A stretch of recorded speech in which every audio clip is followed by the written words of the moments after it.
Murtz Jaffer here with another Big Brother Canada 5 eviction interview here with Bruno. Bruno, are you surprised to be sitting here?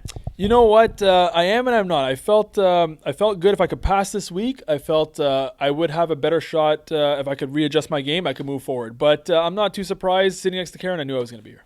Your pitch to Ika and Dimitri about banding together against the new players seemed to make sense. Why do you think they didn't go for it? You know, it made total sense, and I could see it from the outside. The problem is they were on the inside and they couldn't see it. They didn't want to believe it and buy it because they do trust Dre. I knew Dre it was a moment where she wanted to get them out. She's coming for them. I just had to convince them. But she trusted Dre more than me, and that's where it went wrong. I needed her to just trust me and say, listen, let me prove to you I'm going to keep you. I just don't have that power to prove it now, but if I win HOH next week, I will prove it to you. But she trusts Dre more than me, and that's just where it went wrong. And that's actually my next question. Sort of the trust seemed to break down between you and Ika and Dimitri. How did you go from being aligned with them in the 6 to them sort of turning against you?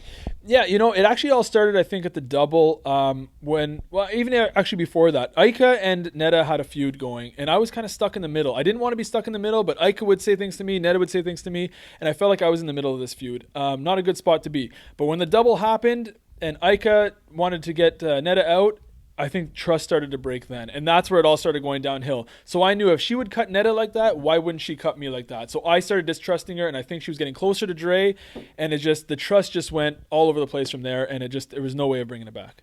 You know, that first vote that saw Mark leave seemed to be a very pivotal point of the season. Is that sort of like when things between you and Dimitri started to break down? Yeah, you know, actually the first week, again, I don't know what was shown, but the first week, Dimitri and I became super close. I legitimately liked the guy. I trusted him. We had a great connection and a great bond. But when the vote was about to flip, I had to pick a side. Either I'm going to stay true to Dimitri or I stay true to the vets, because it was going to flip. So I actually chose the vets over Dimitri, which in the end, it wasn't the right choice. Because it never happened. But I truly built real trust with Dimitri right off the start, and I think it broke it there. You definitely seem to want to work with the vets until the end game. In hindsight, do you regret losing Dallas, losing Cassandra? I don't, actually. Cassandra was... I just didn't trust Cassandra from the start. Dallas, I wanted to trust. I know he's a trustworthy guy. I just felt like, you know, he was too in with Cassandra. And that was a problem. Cassandra's distrust for me put my distrust into Dallas. So that's where it went wrong. If Cassandra could have just been a little smoother the first week, I think things could have played out a lot differently. I was really interested in your relationship with Kevin, sort of like what it was the first time you played and how it changed this time around. Can you sort of elaborate on how things changed? Yeah, absolutely. The first time around, both of us we had a wall in between us. It was just a block. We couldn't connect, and we both realized, like, man, how could this happen? It was bad for both our games. What would have happened if we would have worked together? So as soon as I saw him in that house this time, we literally caught eyes, and it was like, yes, this is our time to right our wrongs. Let's show what we can do together. And I think we both had that mindset, and it's like, so as soon as I saw him, I grabbed him and said, man, this is legit. You're my day one. You're my guy. I want to ride it out to the end. And he definitely was my ride or die. He was my guy to the end. What did you whisper to him as you were leaving? I said, you focus on the game. I got you in jury, buddy. You focus on the game.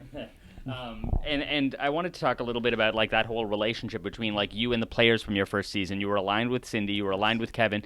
Do you feel like aligning with them was the right move, or do you think that it made the target on your back bigger? You know, I think it did put a little target on our back, but we already had a big target on our back. So this is a bond that we had. We played the seasons together, so we had a little comfort zone with each other in the house. So you know what? They were going to put us together if we were or not, so you might as well run together. It's one of those things where they're going to see it if it's true or not, so you might as well run with it.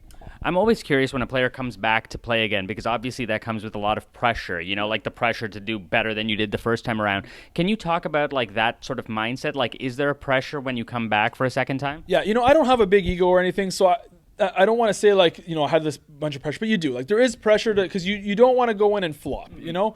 So there is that sort of pressure, and I just wanted to, you know, I wanted to prove to myself more than anything that I could play this game and I could do stuff. And, you know, the other thing too is I wasn't here to glorify myself or anything like that. I was legitimately here to put money in my kid's bank account. So, you know, if I did a good job or not, or if that's what the public thinks, like, I mean, it's great, don't get me wrong, but I wasn't here for that. I was definitely here just to put money in my kid's account, so. Karen seemed to really dislike Kevin. Can you tell me a little bit more about that and what maybe spurred it? Yeah, you know what? It actually happened in the week one, and Karen's one of those people.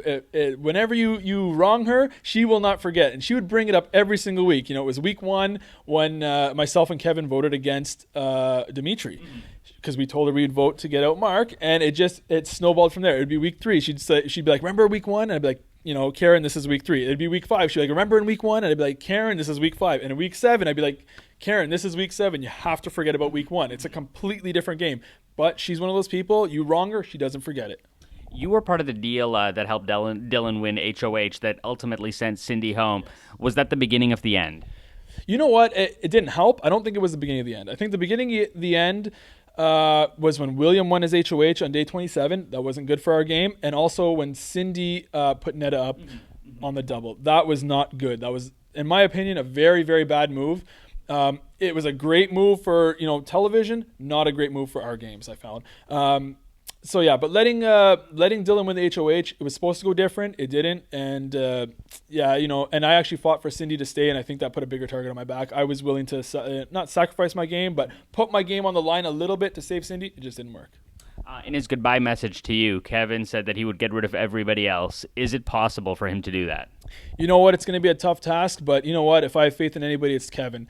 This guy can do it. He's a great, great game player. He's a great competitor. I hope he can do it. I really want to see Kevin win the season, 100%. When that secret veto alarm went off, is that kind of when you knew that your time was done?